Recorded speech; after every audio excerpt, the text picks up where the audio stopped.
ओम शांति। आज बाप दादा के 20 नवंबर 2021 के ईश्वरीय महावाक्य हैं।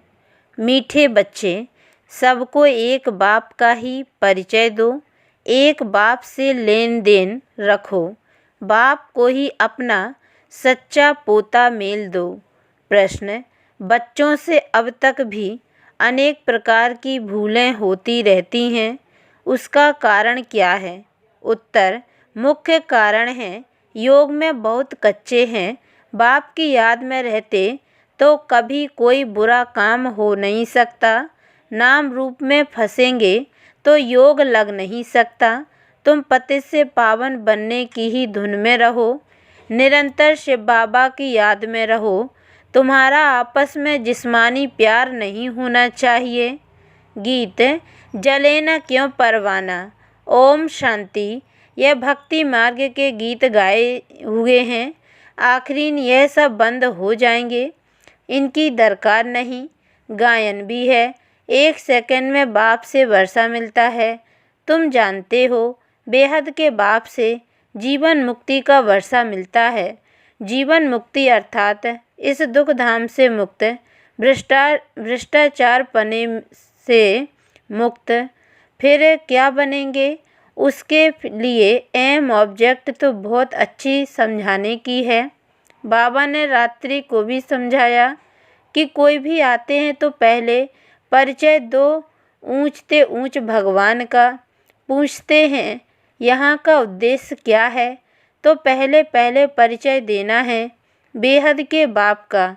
अब वह कहते हैं मुझे याद करो तो तुम पावन बनेंगे। गाते भी हैं, हे पतित पावन आओ। तो बाप को जरूर कोई अथॉरिटी होगी ना, कोई तो पाठ मिला हुआ होगा। उनको कहते हैं ऊंचे ते ऊंचा बाप। वह भारत में ही आते हैं, भारत को ही आकर ऊंचे ते ऊंच बनाते हैं, बैकुंठ की सौगात ले आते हैं। मनुष्य सृष्टि में ऊंचे ते ऊंचा देवी देवताएं, सूर्यवंशी घराना जो सतयुग में राज्य करते थे, सतयुग स्थापन करने वाला ऊंचे ते ऊंचा भगवान ही है। उनको कहते भी हैं हेवन स्थापन करने वाला, हेवनली गॉड फादर। वह बाप है। उनके लिए कभी ऐसे नहीं कह सकते कि बाप सर्वव्यापी है। सर्वव्यापी कहने से बाप का वर्षा गुम हो जाता है। कितनी मीठी बातें हैं। बाप माना वर्षा जरूर अपने बच्चों को ही वर्षा देंगे। सभी बच्चों का बाप एक ही है। वह आकर सुख शांति का वर्षा देते हैं, राजयोग सिखलाते हैं। बाकी तो सभी आत्माएं हिसाब किताब चुकतू कर वापस चली जाएंगी। अभी पुरानी दुनिया खत्म होने वाली है, उसके लिए यह महाभारत लड़ाई है। अनेक धर्मों का विनाश, एक धर्म की स्थापना होनी है। बुद्धि भी कहती है जरूर कलयुग के बाद सतयुग आना चाहिए। देवी देवताओं की हिस्ट्री रिपीट गाया भी हुआ है। ब्रह्मा द्वारा स्थापना करते हैं, ऊंचते ऊंच पद प्राप्त कराते हैं। बाप कहते हैं बच्चे अंतिम जन्म पवित्र बनो। अब मृत्यु लोक मुर्दाबाद और अमर लोक जिंदाबाद होना है। तुम सब पार्वतियाँ हो, अमर कथा सुन रही हो। बच्चे और बच्चियाँ दोनों अमर बनेंगे ना। इसको अमरनाथ कहो, तीजरी की कथा कहो। अक्सर करके माताएं ही कथा सुनती हैं। क्या अमरपुरी में पुरुष नहीं होंगे? दोनों ही होंगे। यह बाप ही समझाते हैं कि भक्ति मार्ग के शास्त्र क्या कहते हैं और बाप क्या कहते हैं। यह भी कहते हैं भक्ति का फल भगवान देने आते हैं। बरोबर सतयुग में इन देवी देवताओं का ही विश्व पर राज्य था। इन्हों को फल किसने दिया? कोई भी साधु सन्यासी आदि तो दे न सके। यह भी जानते हो भक्ति भी सब एक जैसी नहीं करते। जो बहुत भक्ति करेगा उनको फल भी जरूर ऐसा ही मिलेगा। जो पूज्य थे वही पुजारी बने, फिर पूज्य बनेंगे। भक्ति का फल तो मिलेगा ना। यह बातें भी सब समझानी होती हैं। पहले त्रिमूर्ति पर समझाना है। ऐसा नहीं कि पहले सीढ़ी के चित्र पर ले जाओ। यह डिटेल की बात है। पहले परिचय देना है बाप का। वह ऊंचे ते ऊंचा, फिर ब्रह्मा विष्णु शंकर का, फिर लक्ष्मी नारायण का। बाकी भक्ति मार्ग के चित्र तो ढेरों के ढेर हैं। पहले पहले यह बोलो कि बेहद का बाप है, जिससे हम बेहद स्वर्ग का वर्षा लेते हैं। ऊंचे ते ऊंचा भगवान वर्षा भी ऊंचे ते ऊंचा देते हैं। भारत में शिव जयंती भी मनाई जाती है। जरूर हेवनली गॉड फादर ने आकर हेवन स्थापन किया होगा। बाप ही स्वर्ग स्थापन करते हैं, फिर 5000 वर्ष के बाद नर्क हो जाता है। राम को भी आना पड़ता है, तो समय पर रावण को भी आना पड़ता है। राम वर्षा देते हैं, रावण श्राप देते हैं। ज्ञान अर्थात दिन पूरा हो रात हो जाती है। दिन में सिर्फ सूर्यवंशी चंद्रवंशी। यह बातें नटशेल में समझाने की बहुत सहज है। पहले पहले ऊंचे ते ऊंचा बाप का परिचय दे पक्का कराना चाहिए। मूल बात ही यह है। सतयुग में देवी देवता घराना था, सतो प्रधान थे, फिर सतो रजो तमो में आए। यह चक्र है, एक ही चीज़ कायम नहीं रह सकती। तुम बच्चों की बुद्धि में यही याद रहे कि ऊंचे ते ऊंचे बाप को याद करना है। इस याद में बहुत कच्चे हैं। बाबा भी अपना अनुभव बताते हैं, तो याद ही घड़ी घड़ी भूल जाती है, क्योंकि इनको बहुत ख्यालात रहते हैं। तब तो कहा जाता है जिनके मत्थे मामला, वह याद में कैसे रह सकें। बाबा का सारा दिन ख्यालात चलता रहता है, कितनी बातें सामने आती हैं। बाबा को सुबह उठकर बैठने में जास्ती मज़ा आता है, नशा भी रहता है। बस यह स्थापना होने के बाद हम विश्व का महाराजा बनूंगा फिर से। जैसे बाबा अपना अनुभव बताते हैं कि पहली पहली मुख्य बात है बाप का परिचय, और जो भी बातें कोई कहे बोलो, इससे कोई फ़ायदा नहीं। हम तुमको परिचय देते हैं ऊंचे ते ऊंचे बाप का, वही ऊंचे ते ऊंचे वर्षा देते हैं विश्व का मालिक बनने का। आर्य समाजी लोग देवताओं के चित्रों को नहीं मानते। तुम्हारे पास चित्र देखते हैं तभी बिगड़ते हैं। जिसको वर्षा लेना होगा वह शांति से आकर सुनते रहेंगे। मुख्य बात ही एक है, ऊंचते ऊंचे भगवान की। ऊंचे ते ऊंचा ब्रह्मा विष्णु शंकर को नहीं कहेंगे। ऊंचे ते ऊंच बाप से ही वर्षा मिलता है, वही पतित पावन है। यह बात पक्की कर लो। God is one. बाप माना वर्षा, भारत में आकर वर्षा देते हैं। ब्रह्मा द्वारा नई दुनिया की स्थापना, शंकर द्वारा विनाश। इस महाभारत लड़ाई से ही स्वर्ग के गेट खुलते हैं, पतित से पावन बनते हैं। बेहद के बाप से ही भारत को वर्षा मिल रहा है, दूसरी कोई बात नहीं। यहाँ है एक बात, बाप कहते हैं मुझे याद करो तो तुम्हारी खाद निकले। यह एक बात जब समझें तब और कुछ समझाना। यह जो इतने चित्र हैं, यह है रेजगारी। हम कहते हैं ज्ञान अमृत पीकर पवित्र बनो, वह कहते हैं विष चाहिए, उस पर भी यह चित्र हैं। तब कहते हैं अमृत छोड़ विष काहे को खाएं। यह रूहानी नॉलेज स्पिरिचुअल फादर ही देते हैं। वह बाप सर्वव्यापी कैसे होगा।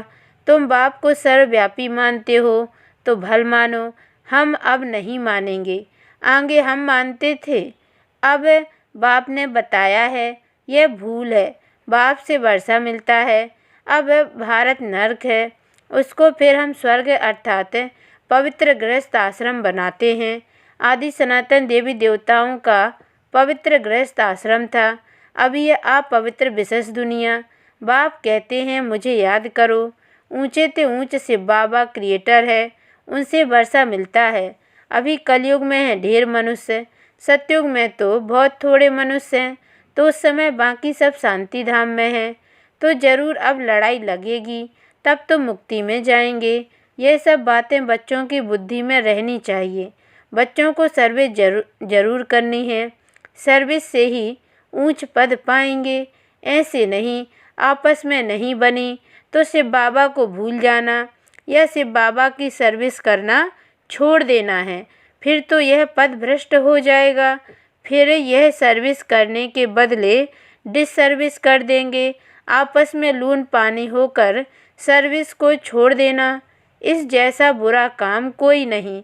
बाबा को याद करो तो कमाई भी होगी। अब ज्ञान मिला है, होली बनो और बाप को याद करो।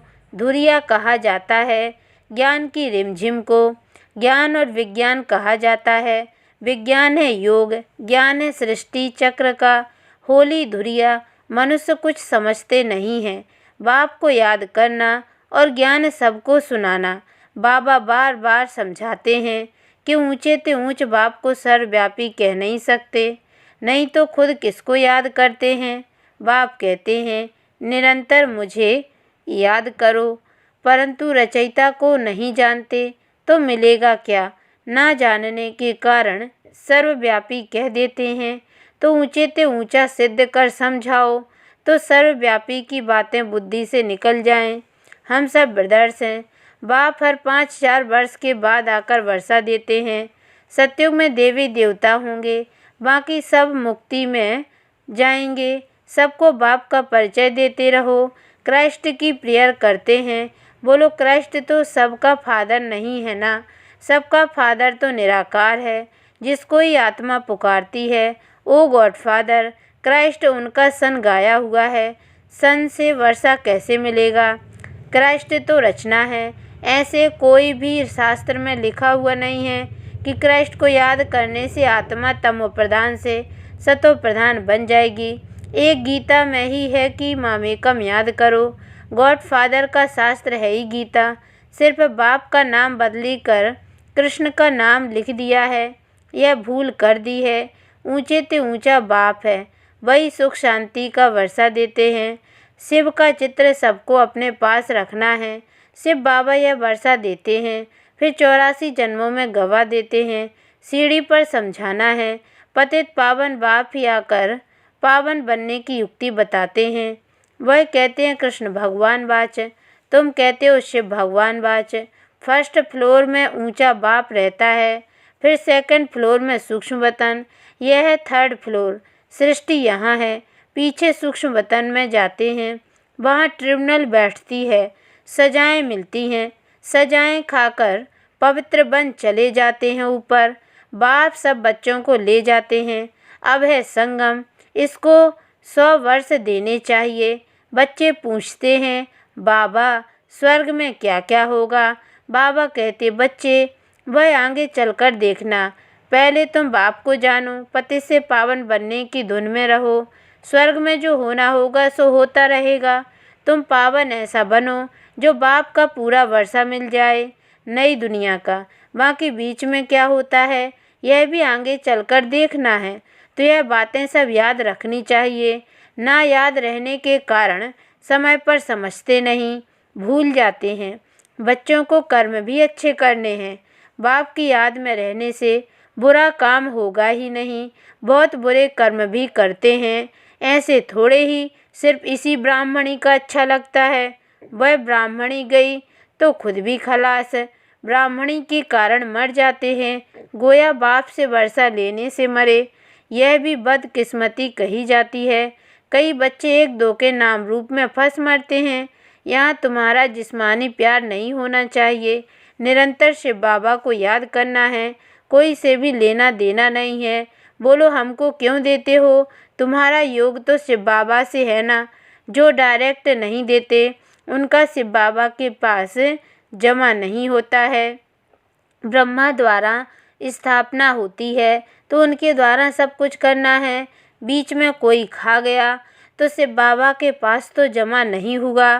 शिव बाबा को देना है तो थ्रू ब्रह्मा, सेंटर भी थ्रू ब्रह्मा ही खोलो। आप ही सेंटर खोलते हैं तो वह थोड़ी सेंटर हुआ। बाप दादा दोनों इकट्ठे हैं, इनके हाथ आया, गोया शिव बाबा के हाथ आया। कितने सेंटर्स हैं जिनका कोई समाचार ही नहीं। लिखना चाहिए शिव बाबा आपके सेंटर का यह पोता मेल है। सेठ के पास पोता मेल आना चाहिए ना। बहुतों का शिव बाबा के पास जमा नहीं होता है, यह भी अक्ल नहीं है। भल ज्ञान बहुत है परंतु युक्ति नहीं आती है। बस हमने सेंटर खोला, तुमने जिसको दिया उसने सेंटर खोला, वह शिव बाबा ने थोड़ी ही खोला। वह सेंटर फिर जोर भी नहीं भरता है। सेंटर खोलना हो तो शिव बाबा के थ्रू। शिव बाबा हम यह देते हैं, इसमें लगा देना। बच्चे भूलें बहुत करते हैं, योग में बहुत कच्चे हैं। अच्छा मीठे मीठे सिकी लदे बच्चों प्रति माता पिता बाप दादा का याद प्यार और गुड मॉर्निंग।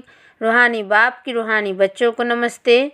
और हम रूहानी बच्चों की ओर से भी रूहानी माता पिता बाप दादा को याद प्यार और गुड मॉर्निंग बाबा नमस्ते।